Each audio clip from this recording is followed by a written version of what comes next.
मेरे सभी प्यारे बच्चों को शुभाशीष, स्नेहाशीष, शुभाशीर्वाद।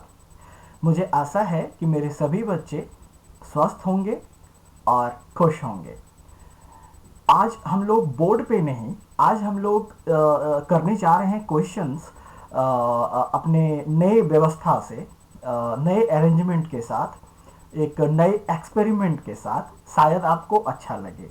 और वो बेटा इसलिए कि बोर्ड पे इतने नंबर ऑफ क्वेश्चंस लिखना बहुत मुश्किल होता है। और चूंकि मैंने आपको बेस्ट देने का वादा किया है, तो फिर मैं शॉर्टकट में ना पहले गया ना आगे जाएंगे। ओके, तो आज का जो सेशन होगा बेटा, इसमें हम इस चैप्टर से रिप्रोडक्शन इन फ्लावरिंग प्लांट का 45 क्वेश्चंस करेंगे। और अगर आपको पसंद आएगा और आप हाँ कहेंगे तो इसका एक और नेक्स्ट 45 क्वेश्चन का सेट का वीडियो बनाएंगे। अन्यथा फिर हम लोग थर्ड चैप्टर यानी मानव जनन स्टार्ट करेंगे, है ना। तो चलिए, आप क्वेश्चंस देखते रहिए और बनाते रहिए, मैं आपके साथ चलते रहता हूँ। अच्छा, मुझे आशा है और यूँ कहिए पूर्ण विश्वास है कि आप सारे एनसीईआरटी के क्वेश्चंस आंसर आप लर्न कर लिए होंगे जो मैंने आपको दिया है, और नोट्स तो मैं आपको पहले ही दे चुका हूँ।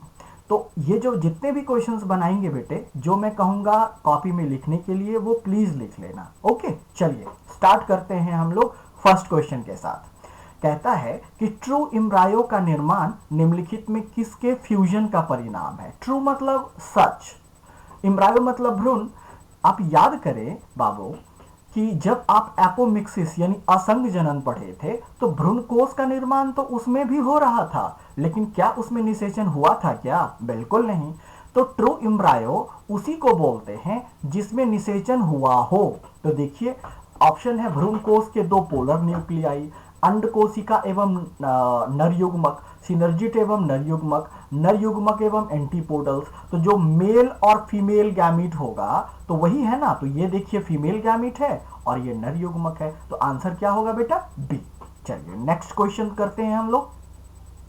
नेक्स्ट क्वेश्चन है आपका कि निम्नलिखित में कौन जल द्वारा परागित पौधा नहीं है? जोस्टेरा, वेलिशनेरिया। जब हम लोग पढ़ रहे थे हाइड्रोफिली, तो आप याद करें हमने पढ़ा था अधिजल परागन, अधोजल परागन, यानी हाइपोहाइड्रोफिली और इपीहाइड्रोफिली। यानी ये तो जल परागन का पौधा ही है। ये हाइड्रिला, हाइड्रो मतलब वाटर, जाहिर है ये पौधा भी पानी में पाया जाता है। तो आंसर क्या होगा? क्योंकि नहीं पूछ रहा है तो क्या होगा बेटा? कैनबिस, जिसको आप भांग का पौधा बोलते हो आप, है ना। चलिए नेक्स्ट क्वेश्चन। नेक्स्ट क्वेश्चन है थर्ड में कि स्पाइनी या स्टिकी। स्पाइनी मतलब होता है कांटेदार और स्टिकी मतलब होता है चिपचिपा, सटने वाला। परागकण तथा आकर्षक रंगीन पुष्प किससे संबंधित हैं? तो आकर्षण किसको चाहिए बेटा? जब अगर वायु के द्वारा हो रहा है, अगर जल के द्वारा हो रहा है, तो उसमें तो आकर्षण की जरूरत ही नहीं है फूलों में, है ना। तो इसका आंसर क्या होगा? इंटोमोफिली, कीट परागन। क्योंकि आकर्षक होगा तभी वो खिंचे हुए चले आएंगे, है ना। ये बात है। चलिए नेक्स्ट, जीनोगैमी को इसका आंसर क्या हो बेटा? इंटोमोफिली, बी। जीनोगैमी को सुनिश्चित करने के लिए पहले तो याद करें आप जेनोगेमी किसको बोले?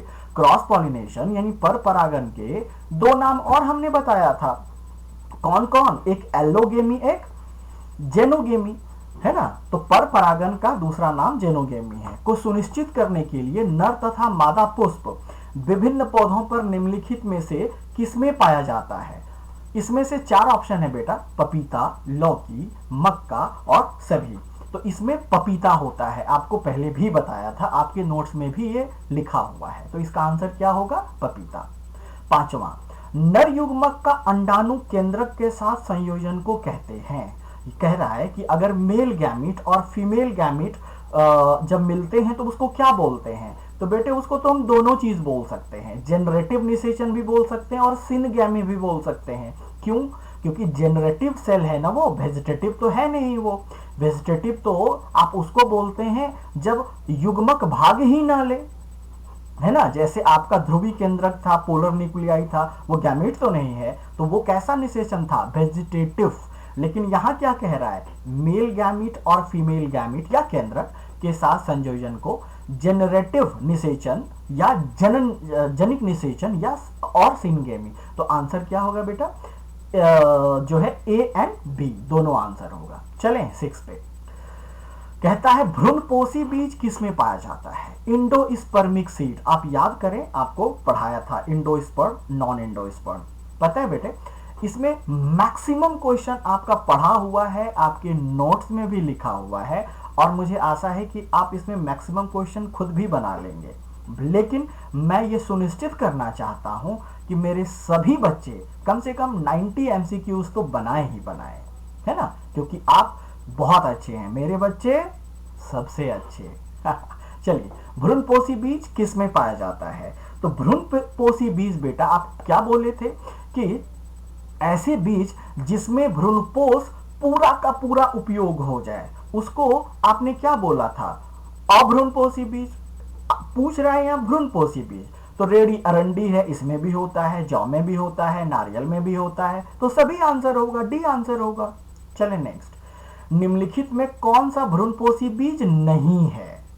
उल्टा, यानी किसमें सारा का सारा भ्रूणपोष उपयोग हो जाता है पोषण के रूप में, तो कौन है? रंडी मतलब अरंडी है ही, मक्का है ही, गेहूं है ही, तो आंसर क्या होगा? मटर ना। चले नेक्स्ट क्वेश्चन।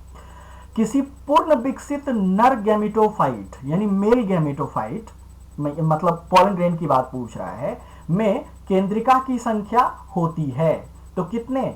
एक तो आपका वेजिटेटिव सेल का न्यूक्लियस होता है और 2 गैमीट का होगा, तो 3 हो गए, तो कितने हो जाएंगे? 3 हो जाएंगे, है ना, ये बात है। चलिए अगला क्वेश्चन देखते हैं, 9th क्वेश्चन देखते हैं। मैं इसको थोड़ा जूम कर दूं ताकि आपको और देखने में जो है अच्छा लगे और क्लियरली विजिबल भी हो आपको।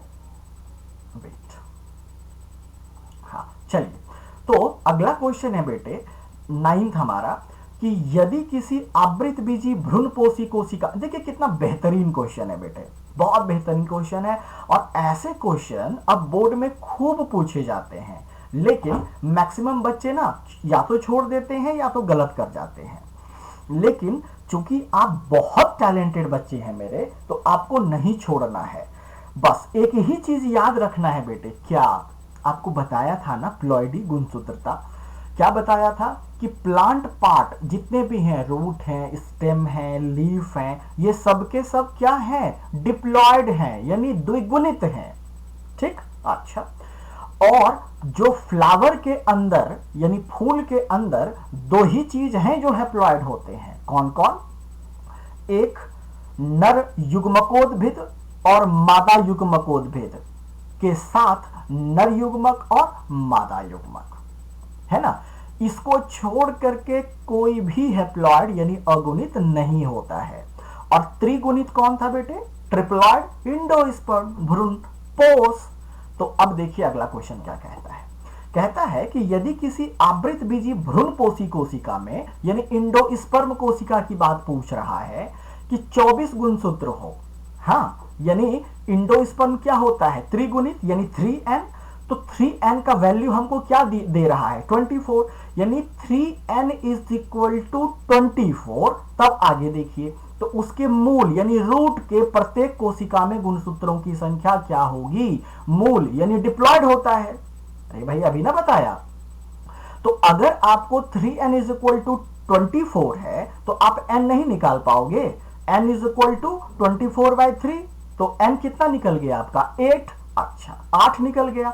अब पूछ रहा है रूट में, तो रूट क्या होता है? डिप्लॉयड यानी द्विगुणित, तो n बराबर 8, तो 2n इज इक्वल टू 16, तो आंसर क्या हो जाएगा? 16। देखिए कितना इजी क्वेश्चन है। अगला, निषेचन के समय किसी प्रारूपिक द्विबीजपत्री के मादा गैमेटोफाइट होते हैं। लीजिए, ये तो आपको खूब अच्छे से पता है, कितने कोष किए होते हैं? 7 कोष किए होते हैं ना बेटे, आपको तो पता है। चलिए, फीदरी स्टिग्मा, फीदरी मतलब जिसमें कि थोड़े थोड़े पंख टाइप के लगे होते हैं, आपके नोट्स में ये सबसे ऊपर लिखा हुआ है। फीदरी स्टिग्मा निम्नलिखित में किसमें पाया जाता है? सिजलपीनिया, याद कर लीजिएगा। चलें, देखिए 12वां क्वेश्चन भी बेटे बहुत अच्छा है, ट्रिकी है, 12वां भी है और 13वां भी है। क्या कह रहा है कि 100 क्रियाशील बृहद बीजाणु मतलब मेगा स्पोर की बात कर रहा है, फंक्शनल मेगा स्पोर निर्माण के लिए कितने अर्धसूत्री विभाजन यानी मियोसिस की आवश्यकता होती है। बेटा आप याद करें ना कि जब आप मियोसिस करवाए थे मेगास्पोर मदर सेल में तो कितने बने थे मेगास्पोर? 4 यानी टेट्राड बने थे, लेकिन उसमें से 3 मर गए थे ना, अपहासित हो गए थे, डीजनरेट हो गए थे, तो बचा कितना? 1। यानी अगर एक बार मियोसिस करा बना 4 लेकिन मिला हमें कितना? 1 ही ना। तो एक बार मियोसिस करके अगर एक बृहद बीजाणु हमें मिलता है तो 100 क्रियाशील मेगा स्पोर करने के लिए कितनी बार मियोसिस होगा? ऑफ कोर्स यार 100 बार होगा। देखिए अगला क्वेश्चन, 100 परागकण के निर्माण में, देखिए परागकण की बात आ गई, के निर्माण में कितने अर्धसूत्री विभाजन की आवश्यकता होगी? यहां पूछ रहा है कि अच्छा एक बात बताओ, जब आपने मियोसिस करवाया था माइक्रोस्पोर मदर सेल का तो कितने बने थे? 4। यानी एक माइक्रोस्पोर मदर सेल से अगर 4 परागकण बनते हैं या माइक्रोस्पोर बनते हैं तो 100 के लिए कितना होगा? तो 25 चौका 100, तो 25 आंसर हो जाएगा। चलें 14th नंबर, परागकण है ऑफ कोर्स लघु बीजाणु है, माइक्रोस्पोर है। 15th, किसी आवृत बीजी पादप के दोहरे निषेचन में केंद्रिका की संख्या होती है, तो कितना होगा? दोहरा निषेचन पूछ रहा है बेटे, यानी एक जो निषेचन आपने करवाया मेल गैमीट और फीमेल गैमीट में तो 2 केंद्रक उसमें हो गए, और दूसरा करवाया था ट्रिपल फ्यूजन तो एक सेकेंड मेल गैमीट और 2 पोलर न्यूक्लियाई, तो कितने हुए टोटल? 5 हो गए ना। अरे यार दोहरा निषेचन आपने किसको बोला था? Fertilization plus triple fusion? नहीं, निषेचन प्लस त्रिसंलयन। तो निषेचन में 2 कोशिका भाग लिया तो 2 केंद्रक, और त्रिसंलयन में 3 कोशिका भाग लिया तो 3 केंद्रक। जब दोनों को आप जोड़ देंगे तो कितना हो गया? 5 हो गया ना। चलिए 16वां, निम्नलिखित में से किस प्रजाति के पौधों में बीज का निर्माण एपोमिक्सिस हो गया ना? देखिए आपको बोले थे बहुत इंपॉर्टेंट है, असंजनन द्वारा होता है, तो बेटे इसका नाम ना रट्टा मार लीजिएगा। ए है एस्ट्रेशिया एवं घास, यानी ये ग्रास फैमिली में ऐसा ज्यादा होता है, होता सिट्रस में भी है लेकिन यहां आम दे दिया है तो जोड़ी नहीं बैठ रहा है ना, तो इसीलिए एस्ट्रेशिया एवं घास होगा, ए होगा। चलिए 17th, परागकण किसकी विशेषता है? जाहिर सी बात है एंजियोस्पर्म और जिम्नोस्पर्म का, एंजियोस्पर्म और जिम्नोस्पर्म का, क्योंकि ब्रायोफाइट्स में तो होते ही नहीं है, तो आंसर क्या हो जाएगा? सी ना। 18th, पर परागन से प्राप्त संतति दर्शाता है। आपको पहले भी बताया था कि क्रॉस पॉलिनेशन होने के जो लाभ हैं वो यही ना कि 2 उच्च श्रेणी का गुण मिलेगा, जिसको आपने हाइब्रिड विगर या संकर ओज बोला था, याद है आपको, है ना, कि दो उच्च श्रेणी के उत्तम गुण मिलते हैं तब हाइब्रिड सीड बना था, यानी संकर ओज दिखाया था। तो जाहिर है ना आंसर क्या होगा? उच्च श्रेणी की वेरिएबिलिटी, विभिन्नता तथा विकासवाद यानी इवोल्यूशन में महत्वपूर्ण भूमिका निभाता है। 19th नंबर, परागन तभी होता है जब कोई परागकण क्या करता है? अरे जाहिर है ना, वर्तिकाग्र पर आता है। अब जब कोई दूल्हा बारात लेके आएगा जो है दुल्हन के घर, तभी ना शादी होगी भाई। तो परागन क्या है? परागकण क्या है? दूल्हा है ना। अब यहाँ वर्तिकाग्र पर आता है, तो आंसर क्या होगा? बी। 20, एनिमोफिली में परागन किसके द्वारा होता है? लो, ये तो एलकेजी का क्वेश्चन है, ये तो पहले वाले क्वेश्चन को भी दे देंगे तो फर्स्ट वाला बना देगा, पहला क्लास वाला। एनिमो मतलब विंड, फिली मतलब पॉलिनेशन, यानी अब विंड मतलब तो वायु होता है, ये तो आपको क्लियर ही है। तो आंसर क्या होगा? डी। इंटोमोफिली में परागन किसके द्वारा होता है? इंटोम मतलब इंसेक्ट, इंसेक्ट मतलब कीट, तो कीट हो जाएगा। 22, यदि किसी पुष्प के परागकोश एवं वर्तिकाग्र एक साथ परिपक्व हो जाए तो इसे क्या कहते हैं? आप याद करें, समकाल पक्वता और विषमकाल पक्वता पढ़े थे हम लोग, नहीं? तो इसका आंसर क्या हो जाएगा बेटे? होमोगेमी, एक साथ, होमो मतलब एक साथ। 23, पर परागन लाभदायक है। क्यों? क्योंकि इसके परिणाम क्या हैं? श्रेष्ठ संतति उत्पन्न होते हैं। क्योंकि सेल्फ पॉलिनेशन जो होता है, स्वपरागन जो होता है, उसके पौधे कमजोर होते हैं, तो इसमें क्या होगा? श्रेष्ठ संतति। 24 परागन का उसी पौधे के दूसरे पुष्प के वर्तिकाग्र पर जमा होने को क्या कहते हैं? गिटोनोगेमी। आप याद करिए, सेल पॉलिनेशन को आप दो भाग में बांटे थे, ऑटोगेमी और गिटोनोगेमी।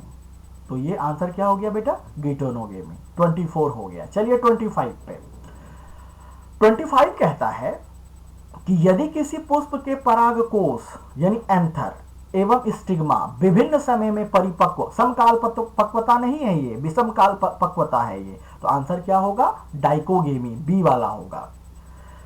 26 एक ही पुष्प के मादा जननांग का परागकोश से पहले यानी फीमेल रिप्रोडक्टिव ऑर्गन परिपक्व हो जाए तो आपको क्या बोले थे? एंड्रो मतलब मेल, गाइनो मतलब फीमेल, तो पहले बोल रहे फीमेल परिपक्व, तो प्रोटोगाइनी हो जाएगा। तो 26 का ये हो जाएगा। नहीं, ये बात है जिसको आप बोले थे पूर्वता, आप याद करिए ना, आपके नोट्स में भी लिखा हुआ है। 27 किसी पर परागन का विशिष्ट उदाहरण है। पर परागन यानी क्रॉस पॉलिनेशन की बात ये पूछ रहा है। तो क्रॉस पॉलिनेशन जो होता है बेटे, आपको मैं तब भी बताया था और अब भी बता रहा हूं, कौन होगा इसमें हो जाएगा आपका मक्का, आपके नोट्स में भी लिखा हुआ है। 28 स्वपरागन के लिए एक पुष्प को कैसा होना चाहिए? यानी अगर सेल्फ पॉलिनेशन करना है उस पुष्प को, तो उसको कैसा होना चाहिए? ऑफ कोर्स यार, दोनों सेक्स ऑर्गन होना चाहिए, तो दोनों सेक्स ऑर्गन होगा तो द्विलिंगी होगा ना, तो डी हो जाएगा। 29 परागकोश क्या दर्शाता है? तो परागकोश स्पोरोगोनियम, ये तो ह्यूमन रिप्रोडक्शन का शब्द है। नर गैमेटोफाइट नहीं, वो तो हम पॉलन ग्रेन को बोलते हैं। नर स्पोरोफिल, हाँ ये एक्चुअली माइक्रो स्पोरोफिल है बेटे, आप याद करें, आपको बताया था हमने लघु बीजाणु पर्ण, उसी को बोलते हैं। मेल स्पोरोफिल बोलो या माइक्रो स्पोरोफिल बोलो, आंसर एक ही होगा। स्पोरेंजियम आंसर नहीं होगा क्योंकि इसका मतलब बीजाणुधानी होता है, ठीक है, इसलिए नहीं होगा क्योंकि यहाँ ना ही माइक्रो स्पोरेंजियम लिखा है ना ही मेगा स्पोरेंजियम लिखा है, तो हम तो नहीं बना सकते, तो सी होगा आंसर। 30 विकासशील परागकण को पोषण किससे मिलता है? ला भैया, ये तो हमको लगता है एलकेजी का क्वेश्चन है। आई होप कि आप लोग को मजा आ रहा होगा क्वेश्चन बनाने में। देखिए बेटा, हमारा लक्ष्य क्या है? हमारा लक्ष्य ये है कि जब आप मेरे पास से क्लास 12 पढ़ के निकले तो आपको यूं लगे कि हम जीव विज्ञान बायोलॉजी पढ़ के तृप्त हो गए और आप किसी भी एग्जाम के लिए बिल्कुल रेडी हो जाएं, चाहे वो नीट हो, चाहे वो ICAR हो, चाहे वो एग्रीकल्चर हो, everything you will be ready for that. Okay, चलिए, तो अगला क्वेश्चन है बेटा कि विकासशील परागकण को पोषण किससे मिलता है? बड़ी सीधी सी बात है, टपटम, और कौन?